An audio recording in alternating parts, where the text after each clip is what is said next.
오늘 우리에게 주신 하나님의 말씀은 신약 성경에서 봅니다. 신약 성경 321쪽 빌립보서 3장 8절로 9절 A까지 보도록 하겠습니다. 오늘 본문 말씀은 연이어본으로 봉독합니다. 여러분들은 필히 나중에 다른 역본들과 대조해 보실 수 있기를 바랍니다. 봉독합니다. 또한 그동안 내게 이롭게 보던 모든 것들을 이제 해롭게 여김은 내 주 그리스도 예수를 아는 지식이 가장 고귀하기 때문이라. 내가 그분을 섬기기 위하여 잃어버리게 된 모든 것들을 배설물로 여김은 오로지 그리스도를 얻고 그분 안에서 발견되려 함이니라. 아멘. 오늘 우리는 성령님 아래 성경 위에 하나님의 말씀을 듣기를 원합니다. 오늘 여러분들이 주목하실 설교 제목은 골든이 아니라 다이아몬드입니다. 여러분이 잘 아시는 대로 캐대언이라고 하는 그 영화가 많은 사람들에게 그 노래로 신금을 울려주었습니다. 거기에서 나오는 주제곡이 하나가 있는데 그게 골든입니다. 근데 그 골든의 가사가 또 곡이 훌륭한 거는 말할 것도 없고요. 여러 사람의 신금을 울려서 이것이 전 세계적으로 대흥행을 일으키는데 크게 작용했던 것을 여러분이 아시리라고 믿습니다. 이 골드 혹은 골든이라고 하는 말은 세상에서 크게 성공하는 걸 상징하는 말입니다. 그래서 내가 세상에서 잘 됐다, 크게 됐다, 잘 나간다, 이제 이거를 한 단어로 이렇게 표현한다 그러면 골든이라고 하는 한 단어 속에 함축시킬 수가 있겠습니다. 그래서 세상 사람들이 그렇게 좋아하는 그 골든, 이건 세상에서의 성공, 그리고 그 성공을 통해서 누리게 되는 행복, 이런 것들을 상징하고 있다고 생각이 되어집니다. 그래서 저는 그 골든 곡을 들으면서 생각을 했습니다. 가사가 사람의 마음을 끌어당기게끔 써져 있습니다. 곡이 훌륭합니다. 그리고 그게 얼마나 그 박자가 리듬이 그 사람의 마음을 열기로 가득 차게 하는지 정말 생각만 해도 사람들로 하여금 흥분시키고 설레게 하고 그리고 업비트한 그 어떤 리듬 속으로 빠져들게 하는 것을 볼 수 있었습니다. 저는 그것을 보면서 문득 생각해 봤습니다. 그래, 세상 사람들에게는 골든이 있지. 그렇다면 우리에게는 뭐가 있지? 이런 생각을 했습니다. 그랬더니 제가 든 생각이 우리에게는 내내 다이아몬드가 있었습니다.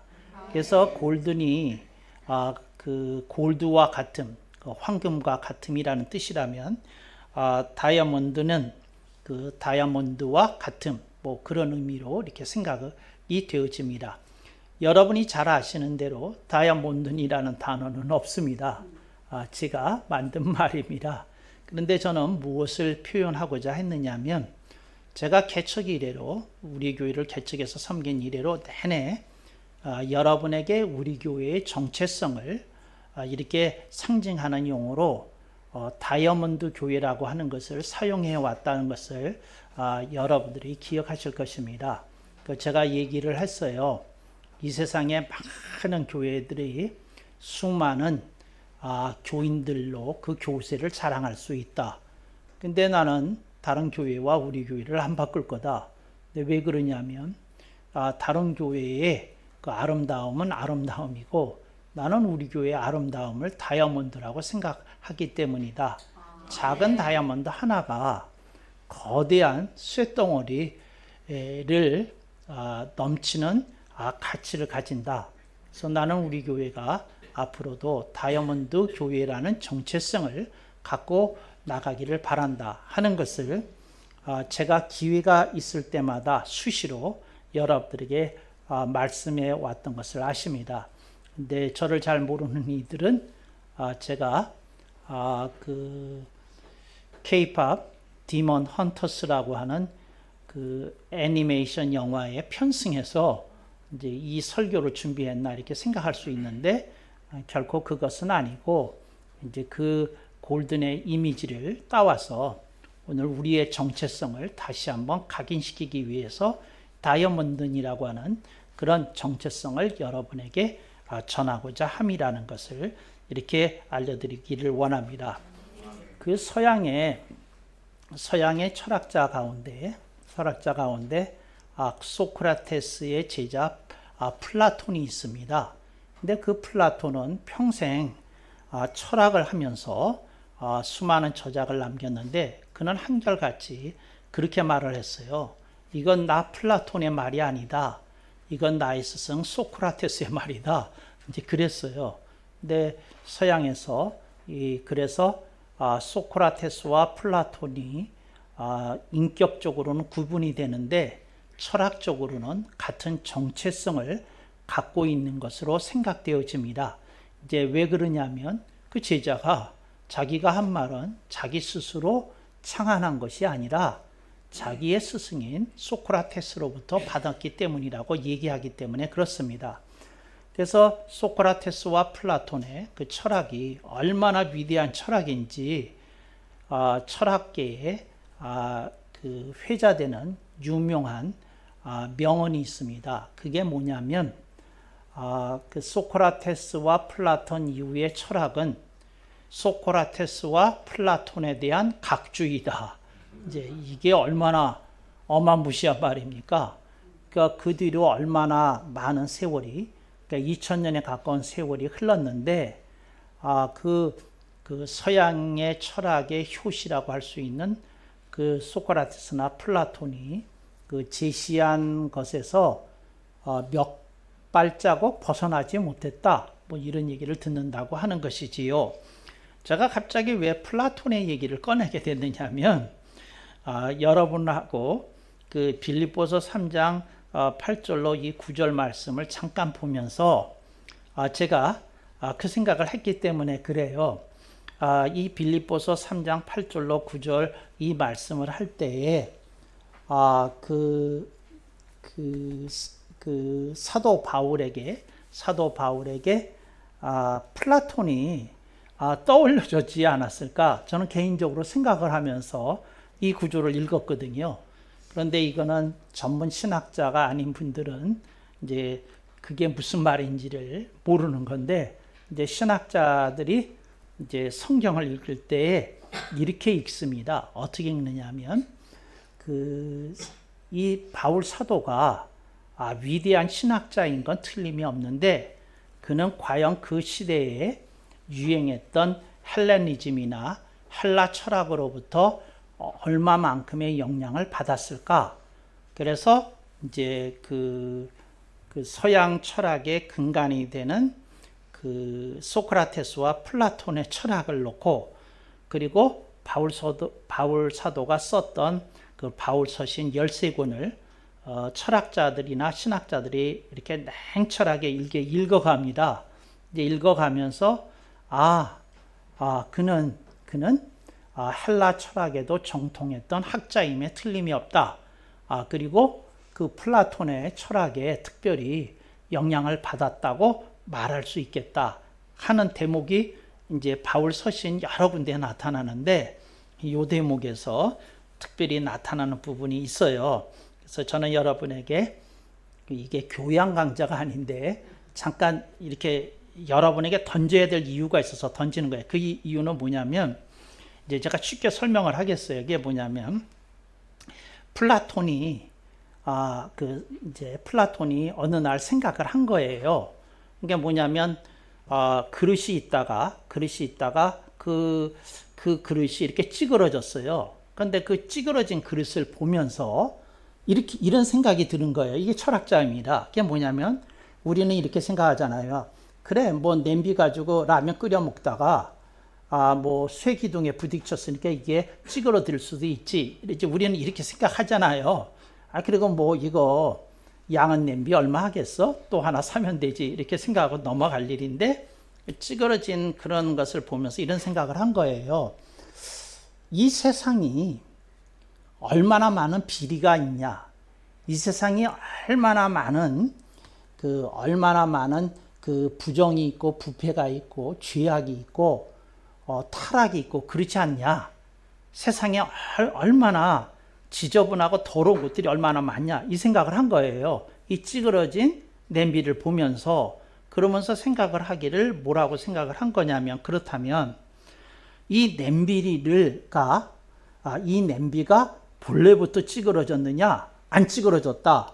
내가 시장에서 사왔을 때는 아주 빛이 나고 깔끔하고 그랬던 것이다. 근데 세월의 흐름에 따라 이것이 빛이 퇴색이 되어졌고 기스가 생겼고 이게 찌그러지게 된 것이다. 그렇다고 그러면 냄비가 찌그러지지 않기 전의 상태를 뭐라고 부를까? 이 생각을 한 거예요. 근데 여러분들은 설마 플라톤 전집에 가서 지금 냄비 얘기를 찾지는 마세요. 이거 제가 그 책을 읽고 여러분이 이해하기 쉽게 설명을 해주는 겁니다. 그 생각을 한 거예요. 그래서 그렇다면 찌그러지지 않은 냄비를 뭐라고 부를 거냐? 이걸 이데아라고 부르자. 그러면 찌그러진 냄비는 뭐라고 부를 거냐? 이건 세상이라고 부르자. 이런 거예요. 그래서 세상의 모든 악을 볼 때마다, 세상의 모든 죄를 보고 타락을 볼 때마다 저거에 반대되는 가장 완벽한 경지가 있다. 그거를 이데아를 늘 생각을 한 거예요. 이제 이해되셨습니까? 그러니까 예를 들자면 여러분의 남편이 여러분을 지극히 사랑해 줄 때 그건 뭐예요? 그건 이데아예요. 근데 이 사람이 딴짓이나 하고 그 나한테 관심도 없고 요즘 이쁘다는 얘기도 안 하고 뽀뽀도 별로 안 해주면 뭐예요? 이건 뭐예요? 이데아는 아닌 거죠. 이데아는 아닌 거죠. 이제 이걸 알고 이걸 읽어보면 이해가 된다는 거예요. 뭐라고 그러냐면 그가 뭐라 그러냐면 내가 예수님을 만났다. 근데 내가 예수님을 만난 다음에 보니까 예수님 속에 헬레니즘과 헬레 철학이 그토록 찾아 헤매던 이데아가 있더라. 그 얘기를 하는 거예요. 그러니까 그 이데아가 있더라. 이데아가 있더라. 그런데 저 찌그러진 냄비 이제는 뭐예요? 집어 던져도 됐죠. 왜? 새 거 사면 되니까. 또 새 거 사왔으면 이제 버려야 되는 거 아니에요. 그러니까 뭐가 되는 겁니까? 그동안 그렇게 써왔던 냄비가 뭐가 되는 거예요? 폐기물이 되는 거잖아요. 본문에서 이렇게 얘기합니다. 내가 예수님을 만난 다음에 진짜 이데아를 만나고 난 다음에 보니까 다 버려야 될 것들이더라. 그러면서 뭐라고 얘기하냐면 또한 그동안 내게 이롭게 보던 모든 것들을 이제 해롭게 여김은 내 주 그리스도 예수를 아는 지식이 가장 고귀하기 때문이라. 왜? 진짜 이데아를 만나면 이데아가 아닌 거는 다 싸구려가 되는 거니까요. 이데아는 고귀한 것이니까 그 얘기를 하는 거예요. 그래서 내가 그분을 섬기기 위하여 잃어버리게 된 모든 것들을 배설물로 여김은. 근데 이거 배설물 사실은 엉터리 번역이에요. 할라어를 직역하면 근데 영어 성경은 그렇게 번역했어요. 똥입니다. 똥. 영어 성경 가서 한번 찾아보세요. 똥으로 번역이 됐어요. 그러니까 뭐냐면 내가 그분을 섬기기 위하여 잃어버리게 된 모든 것을 똥으로 여기게 된 것은 예수 그리스도 안에서 뭘 찾았다는 거예요? 이데아를 찾았다는 거예요. 그 얘기를 하고 있는 중이에요. 지금 여기서. 그래서 이제 근데 그 당시 사람들은 그런 이야기를 이데아의 이야기를 그 지성인들은 다 알고 있기 때문에 바울 사도는 구태여 그 철학적인 용어를 사용하지 않고도 이 설명을 한 거예요. 그래서 저는 여러분에게 이제 오늘 본문 말씀은 기본적으로 갖고 가시고 덤으로 이데아 얘기를 하는 거예요. 그게 뭐냐면 가장 완벽한 가치, 그걸 이제 플라톤은 이데아라고 불렀는데 소크라테스도 그렇고 이데아라고 불렀는데 그 이데아가 바울 사도는 뭐라고 했냐면 헬라 사람들아 너희들은 이데아를 못 만났잖아. 그냥 상상 속으로만 있지 철학 개념 속으로만 있지 못 만나봤잖아. 난 만났어. 근데 그분이 누구냐면 주 예수 그리스도야. 주 예수 그리스도야. 그분이 이데아야. 진짜야. 가장 고귀한 가치야. 가장 완벽해. 흠잡을 데 없어. 티 하나 없어. 가장 맑은 상태고 가장 완벽하고 그러신 분이야. 그분을 내가 만났다니까. 근데 내가 이데아를 만나고 나니까 다른 건 다 미안해. 내가 이 말하는 거 똥이더라. 이렇게 얘기한 거예요. 똥이라고. 배설물이더라. 이렇게 얘기를 한 거예요. 참 이상하네. 평소에 성경의 예화를 들 때에는 그렇게 눈이 흐리멍덩하더니 철학 얘기를 하니까 눈이 반짝반짝 빛나네요. 그 웬일이야. 내가 가끔씩 그 헬라 철학 얘기를 섞어서 해야 되나 보다. 참 수준이 있으신 분들이네, 이분들. 내가 그동안 조금 약간 과소평가했나 보다. 그래서 그게 이데아예요. 그거 아셨죠? 그러니까 여러분들이 가장 완벽한 상태, 가장 완전한 상태, 그게 이데아라고요. 네. 그래서 여러분, 사랑으로 치면 뭐예요? 사랑으로 치면 뭐예요? 사랑으로 치면 뭐예요? 사랑으로 치면 뭐냐면, 결혼하기 전에 사랑이 이데아예요. 결혼하고 나면 퇴색이 돼요. 특히 남자들은 좀 반성을 해야 될 게 있어요. 정말이에요. 결혼 전에 남자들이 자기가 꼬시려는 여성에게 했던 것을 평생 했으면 이 세상에 행복이라는 단어는 그 구태 찾을 필요가 없을 거예요. 왜? 모든 가정이 있으니까.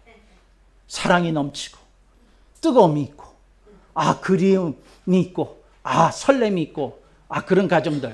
그게 뭐예요? 이데아가 있는 가정이 아니겠어요?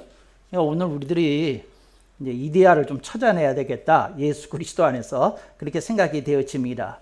근데 그 내용을 성경적으로 신학적으로 아름다운 문장으로 표현했어요. 그래서 제가 이걸 번역하기 위해서 참 애를 썼는데 가장 아름다운 문장이 나왔어요. 그러니까 여러분들이 다른 역본들과 함께 오늘 그 장성 목사가 번역한 연역본을 대주에서 읽으시면 아주 그 가치를 발견하게 되리라고 믿습니다. 또한 그동안 내게 이롭게 보던 모든 것들을 이제 해롭게 여김은, 그러니까 시각이 바꿔졌다는 거예요. 왜 시각이 바꿔졌냐면 뭐가 보인 거예요? 냄비가 찌그러진 게 보이기 시작했다. 세상이 찌그러진 게 보이기 시작했다. 인간에게 찌그러진 모습이 있다는 게 보이기 시작했다는 거예요. 봐요.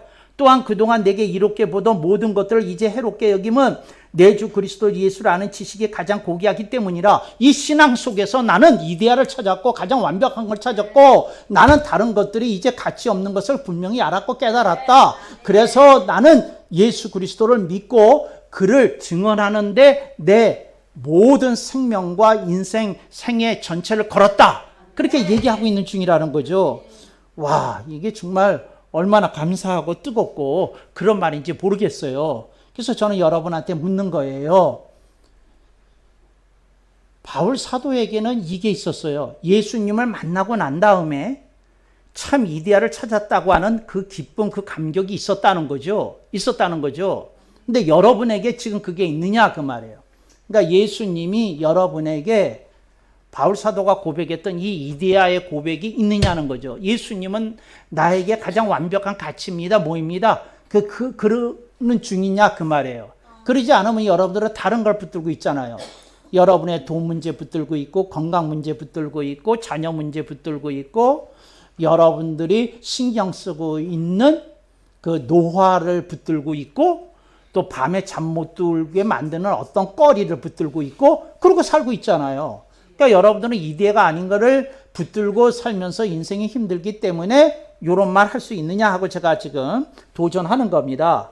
그래서 바울 사도는 다른 것들이 다 똥이더라, 배설물이더라 이렇게 당당하게 얘기를 하더라는 거죠. 이게 얼마나 감사한 일이에요. 이렇게 말하는 사람이 있다는 게 얼마나 놀라운 일이에요. 그랬더니 저 뒤에서 누가 솔직하게 나지막에 고백하시나요? 나도 한때는 그랬어요.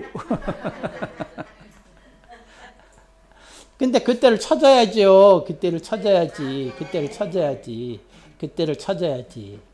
어떤 철학자가 이런 얘기를 했어요. 남녀가 영원토록 사랑하는 방법은 결혼을 안 하고 죽을 때까지 연애하는 거래요. 그런데 결혼을 하면 뭐가 퇴색이 된대? 그거 참 이상해요. 그러니까 누가 그런 얘기를 했어요. 이걸 빗대서 뭐라고 얘기했냐면 그리스도인이 정말 말씀과 예수님에게 미쳐서 사는 유일한 길은 세례받기 전에 마음을 간직하고 세례받지 않고 평생을 지내는 거래요. 그 의미를 이해하시겠죠? 지금 뭘 얘기하려는 거지? 이걸 또 누가 또 굳이 그대로 알아들어가지고 저 그렇다면 세례 안 받을래요? 또 그러시지 마세요. 세례 준비하고 있는 분들 세례 받으셔야 돼요. 근데 그런 얘기를 하려는 게 아니라 맥락을 얘기하려는 거예요. 그게 뭐냐면 고귀한 약속도 그 가치가 상실이 되게 되면 그 약속이 퇴색이 되더라. 그 얘기를 하려는 중이에요. 그래서 여러분들에게 이 바울 사도에 뭐가 있어야 되겠다? 이 이데아의 고백이, 예수님은 나의 참 이데아다 하는 그런 고백이 여러분에게 있어야 되겠다는 거죠. 나는 다른 아무 군데서도 이런 걸 찾아본 일이 없어요. 이런 사랑을 만나본 일이 없어요. 나는 다른 아무 군데서 이렇게 고귀한 가치를 만나본 일이 없어요. 이렇게 얘기할 수 있어야 된다는 거죠. 근데 이렇게 얘기할 수 없는 사람들은 어떻게 해요? 글쎄요, 인생 살아봐요. 다 그거 그렇게 쉽지 않아요. 이런 얘기 하더라는 거죠. 여러분, 참 불쌍한 일이에요. 인생을 오래 산다는 건 불쌍한 일이에요. 인생을 오래 살게 되면 그런 소리 한다니까. 살아봐요. 그러고 쉽지 않아요. 그거 될 것 같지요. 글쎄, 하여튼 살아봐요. 내가 뭐 초치는 것 같아서 뭐 더 말은 안 하겠지만 살아봐요. 네, 불쌍한 사람이에요. 이런 태도가 되면. 여러분, 이렇게 되면 안 된다고 그랬죠? 여러분, 벗어나야 된다고 그랬죠? 그냥 풋풋하게 영원토록 예수 그리스도를 사랑하면서 그렇게 살아야 되는 거예요. 우리에겐 그런 미션이 주어졌다는 거죠. 여러분들이 이걸 잃어버리면 안 돼요. 어떤 선교사님이 있는데 굉장히 낙담 왔어요. 그게 뭐냐면 어느 나라에 가서 교회를 20군데나 이렇게 지으시고 세우셨다는 분인데 굉장히 낙심해가지고 그랬어요. 그래서 제가 그분한테 그랬어요. 중요한 거를 놓치고 계시네요. 뭘 중요한 걸 놓쳤나요? 내가 하는 말이 교회를 세우는 것보다 더 중요한 일은 예수 그리스도에 대한 사랑을 빼앗기지 않고 놓치지 않는 겁니다. 그런데 이제 교회를 개척하고 그렇게 사역을 많이 하다가 성과는 많이 거뒀는데 정작 예수 그리스도와의 사랑이 퇴색되었다면 그 주님이 과연 그것을 기뻐하실까요? 이렇게 제가 얘기했어요. 여러분, 제가 여러분에게 똑같은 말을 드립니다. 여러분들이 세상을 살면서 현실 속에서 여러분들이 무너지는 걸 당연시 여기지 마세요. 여러분들이 흔들러지는 걸 당연시 여기지 마세요. 그렇게 당연시 여기지 마시고, 아니지, 정신 차려야지, 잘해야지, 뭔 소리야. 이제 이렇게 하면서 자신을 추스리고 챙기고 그리셔야 된다. 그 얘기를 하려는 중이에요. 정말이에요. 정말. 제가 한때 여러분에게 이런 얘기 했던 거 아시죠? 한때. 그게 뭐냐면 내가 여러분들은 결혼하신 여성 여러분들은 평생 미씨로 사셔야 됩니다. 그랬잖아요. 정말 아줌마들 옷 입고 나오는 거 보면 정말이에요. 좀 정신 차려야 돼요. 좀 이쁘게 입으면 좋잖아요. 나도 좋고 너도 좋고. 그러니까 그렇게 펑퍼짐이라는 말에 어울리는 포즈로 그렇게 살지 마세요. 좀 잘하고 사세요. 좀 이렇게 긴장하고 예쁘게 하고 다짐하고. 제가 지금 패션에 대한 얘기를 하는 게 아니라는 거 여러분 아시죠? 제가 뭘 얘기하는 거냐면 신앙적인 감각에 대해서 얘기를 하는 중이에요. 이렇게 깨어 있어야 된다. 주님께 내가 정말 좋고 멋진 모습을 보이고 주님과의 사랑을 간직하고 키워나가고 하는데 내가 좀 관심이 있어야 된다. 그 얘기를 하려는 중이라는 거 여러분들이 제가 약간 곁길로 가더라도 제대로 알아들으시고 그렇게 마음에 새기실 수 있기를 바랍니다. 이게 다른 데로 빠지면 안 돼요. 여러분들이 꼭 들으셔요. 그 다음에 제가 오늘 굉장히 아름다운 거를 아름답게 빌립보서 3장 8절로 9절 A까지 이렇게 번역을 했잖아요. 그런데 제가 여기에 집어넣지 않은 게 있어요. 맨 끝절입니다. 맨 끝절 보세요. 제가 한 번 더 읽고 거기 가서 멈추겠습니다. 또한 그동안 내게 이롭게 보던 모든 것들을 이제 해롭게 여김은 내 주 그리스도 예수를 아는 지식이 가장 고귀하기 때문이라. 내가 그분을 섬기기 위하여 잃어버리게 된 모든 것들을 배설물로 여김은 오로지 그리스도를 얻고 그분 안에서 발견되려 함이니라. 그런데 그분 안에서와 발견되려 함이니라 사이에 들어가야 될 말이 있어요. 들어가야 될 말. 그러니까 뭐냐면 내가 이 세상에서 이데아가 아닌 모든 것은 다 뭐예요? 배설물 똥으로 여긴다는 거예요. 그리고 내가 예수님 안에서 발견되기를 원한다는 거예요. 제가요, 이거 굉장히 고심했어요. 옛날에. 지금 고심한 건 아니고 옛날에 처음에 이 구조를 했을 때 이거 이상하네. 그분 안에서 뭐가 발견되는 거야? 어떻게 발견되기를 원하는 거야? 아무리 봐도 이해가 잘 안 되더라고요. 그분 안에서 발견되려 함이니라. 뭐가 발견되기를 원하는 거예요? 그분 안에서 뭐로 발견되려 함이니라. 뭐가 발견되려 함이니라예요?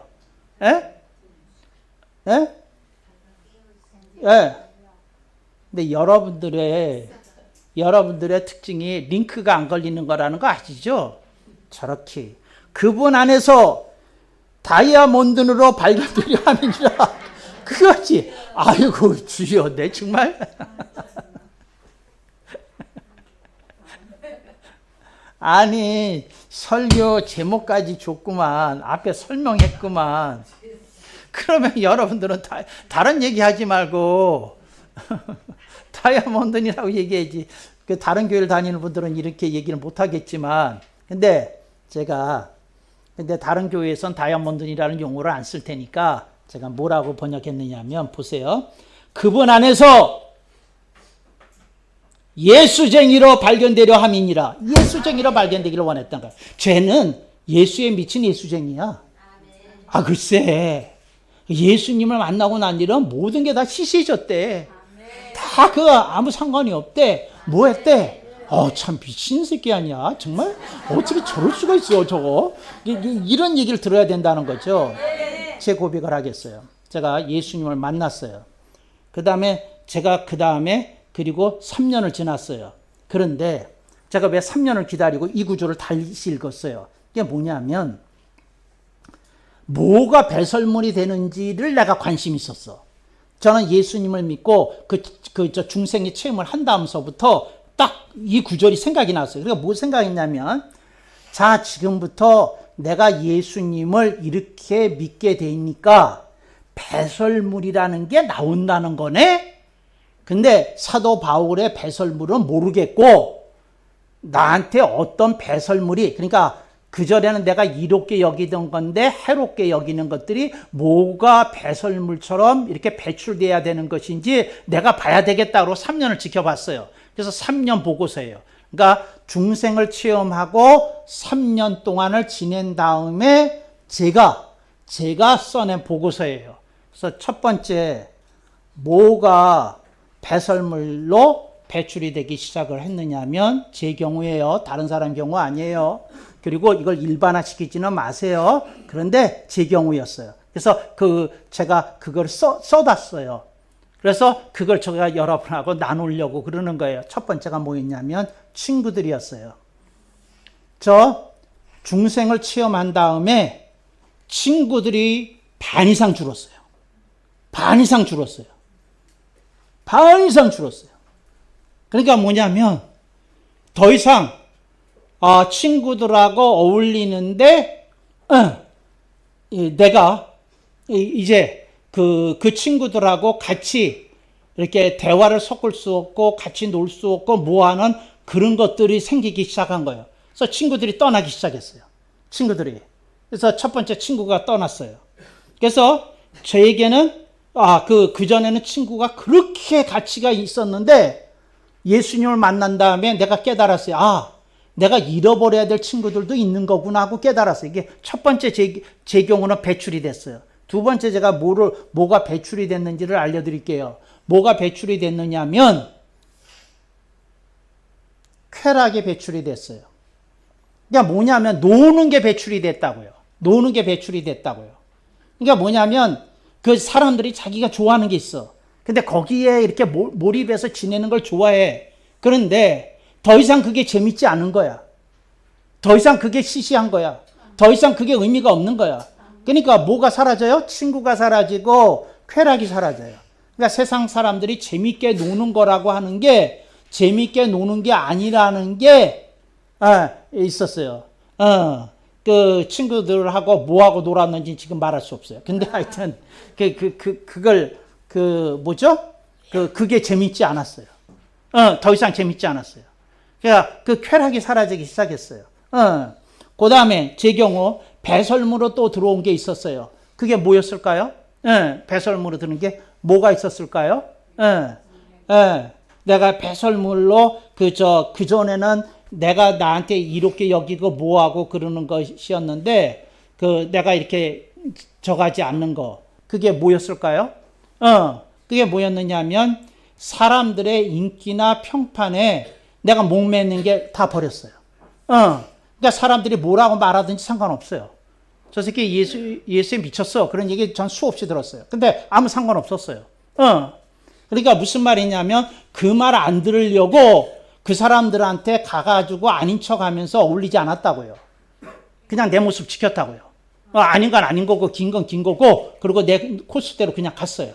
내 노선 그대로 갔다고요. 그렇게 살았어. 그러니까 여러분들이 예수님을 제대로 믿기 시작하잖아요. 여러분, 똥을 버려야 돼요. 배설물 버려야 돼요. 그 옛날에 좋아하던 거 다 끼고 사는 건 비정상적인 거예요. 어떤 거 버려야 돼요. 그렇게 못해. 그러니까 여러분들 다 싹 처리하셔야 돼요. 그래서 그분 안에서 뭐로 발견돼요? 예수쟁이로. 새누리 용어로 뭐로 발견돼요? 다이아몬드로. 다이아몬드와 같은 사람으로 발견돼야 되는 것이지요. 요즘 어떻게 지내세요? 기운 빠진 사람이 하는 얘기 봐요. 여러분이 하는 얘기하고 비슷한지 안 한지 봐요. 그냥 살지요? 요즘 어떻게 지내세요? 하루하루 살지요? 요즘 어떻게 사세요? 밥 먹고 살지요? 요즘 어떻게 살지요? 아무 생각 없이 살지요? 이렇게 살면 되겠어요? 다이아몬드로 살아야지. 어떻게 사세요? 힘차게 살지요? 어떻게 사세요? 멋지게 살지요? 어떻게 사세요? 알차게 살지요? 어떻게 사세요? 귀하게 살지요? 어떻게 사세요? 아름답게 살지요? 어떻게 사세요? 보람되게 살지요? 이렇게 살아야 될 거 아니에요. 근데 왜 그렇게 기운 빠지고 맥 빠지는 얘기를 하겠어요? 그렇게 살지 말아요, 제발. 거기서 벗어나요. 그거 주님이 기뻐하시는 그 삶의 태도가 아니에요. 정말로. 나이 들어가면서 철학자로 사는 사람들이 많아요. 제발 그 개똥 철학에서 벗어나세요. 그거 아무 도움 안 돼요. 다르게 살아야지. 하루를 살더라도 정말 바른 말 하고 살아야 되겠다. 하루를 살더라도 바른 짓 하다가 살아야겠다. 하루를 살더라도 좀 이쁘게 살아야 되겠다. 좀 이렇게 생각하고 기운차게 인생을 살아야지. 다르게 살아야죠. 그러더라는 거예요. 고양이 키워보신 일이 있어요? 그 고양이가 신기한 게 있어요. 보통 때는 관심이 없어요, 주인이. 근데 주인이 우울하면 관심이 좀 있어요. 우울하면 관심이 있어요. 그래가지고는 어떻게 하냐면 고양이가 와서 딱 이렇게 하면서 눈을 이렇게 봐요. 주인의 눈을 보고 있어요. 이렇게 주인을 쳐다보고 있어요. 그러니까 이렇게 쳐다봐요. 그래서 내가 고양이 보면서 그 생각을 했어요. 정말 우울한 사람들은 고양이라도 키워야 되나? 그 고양이 이렇게 쳐다봐요. 어떻게 하세요? 우리 어머니가 고양이를 키우셨거든. 그런데 이제 어머니가 이제 이렇게 유방암 수술하고 뭐하고 그러면서 고통 겪으셨잖아요. 그런데 가끔씩 이렇게 키모테라피를 받고 난 다음에 체력이 하니까 이렇게 우울해지셔요. 체력이 너무 없어가지고. 그러면 이제 그 고양이라는 놈이 와가지고는 그냥 오지도 않고 굉장히 우울하다 싶으면 딱 와가지고 거리를 두고는요, 이렇게 쳐다봐요. 쳐다보는데 말을 하는데 내가 옆에서 보기에 이렇게 느껴지는 것 같아요. 계속 그러고 사실 거예요? 말하는 것 같아요. 계속 그러고 사시는 것 같아요. 그러니까 여러분들 중에 지금 그러고 사시는 분들 여기 몇 분 계시는데 고양이라도 키워요. 그래서 고양이한테 메시지를 배웠든지. 어떻게 해요? 내 눈이 좀 무섭잖아요. 어떻게 해요? 그렇게 사실 거예요? 그렇게 살지 말라니까. 이데알을 찾은 사람처럼 찾아야 된다. 그 말을 하는 거죠. 여러분의 스토리를 쓰세요. 여러분의 아름다운 스토리 쓰고 막 하고 그래야 되잖아요. 어떤 분이 5가지 해야 될 일 때문에 이렇게 신경을 쓰고 있어요. 근데 저는 그분한테 그 얘기를 하는 거죠. 5가지를 신경 쓸 게 뭐 있어요? 그냥 밥 드세요. 그냥 커피 마시세요. 그냥 산책하세요. 그리고 5가지 일은요, 되면 되는 거고 안 되면 안 되는 거고, 그리고 사세요. 그리고 주님이 주시는 그 기쁨과 감사와 평화를 누리면서 사세요.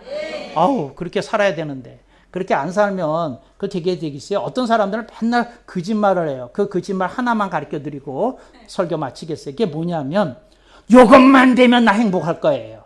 아니야, 거짓말이야. 내가 여러분한테 말해요. 그거 되기 전에 행복한 사람이 그거 되면 더 행복해요. 요것만 되면, 요것만 하지 마세요. 요것만. 그냥 그거 되기 전에 행복하세요. 정말. 정말이에요.